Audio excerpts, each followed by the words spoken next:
காட்டில் ஒரு மான் தனியாக போயிட்டுருக்கு. அதுக்கு நல்ல தண்ணி தாக ஆரம்பிக்குது. தண்ணி தாக எடுத்த அந்த மான் தண்ணியை தேடி அலைய ஆரம்பிக்குது. தேடுன்னு தேடுது. கடைசியில் ஒரு ஆறு ஓடிட்டுருக்கு. அந்த ஆறோட சத்தத்தை கேட்டு தண்ணி இங்கே தான் இருக்குன்னு ஃபைன் பண்ணி அந்த மான் போய் தண்ணி குடிக்க போகுது.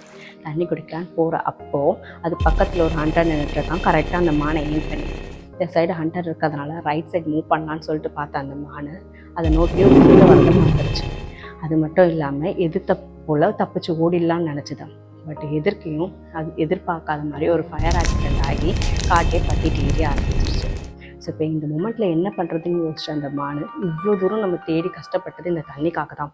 தண்ணியை குடிச்சிட்டு அதுக்கப்புறம் என்னென்னு பார்ப்போம்னு சொல்லிட்டு அது துணிச்சு தண்ணி குடிக்க போகிறப்ப அங்கே எதிர்பாராமல் மழை பெய்ய ஆரம்பிக்குது. மழை பெஞ்சு இடி இடிக்கவும் ஆரம்பிச்சிது. இடி சத்தத்தில் கன்ஃபியூஸ் ஆன அந்த ஹண்டர் மானுக்கு பதிலாக சிங்கத்து மேலே அம்பை எழுதிடுறான். அது மட்டும் இல்லாமல் எதிர்க்க ஃபயர் ஆக்சிடென்ட் ஆச்சுன்னு சொன்னல, மழையில் அதுவும் நின்று போச்சு. ஸோ தண்ணியை குடிச்சிட்டு எஸ்கேப் ஆகி மான் போயிடுச்சு. இதே மாதிரி தான் நோட் பண்ணியிருக்கீங்களா, நம்ம லைஃப்பில் சக்ஸஸ் கிட்ட போகிறப்ப தான் நம்மளை சுற்றி அவ்வளோ ப்ராப்ளம்ஸ் கிரியேட் ஆகும். பட் ஸ்டில் உங்களோட ஃபோக்கஸ் எல்லாமே உங்களோட சக்ஸஸ் மேலே மட்டுமே இருந்துச்சுன்னு வச்சுக்கோங்களேன், அந்த யூனிவர்ஸே உங்களுக்கு ஹெல்ப் பண்ணி உங்களுக்கு சக்ஸஸ் கொடுக்கும். Happy to see you all.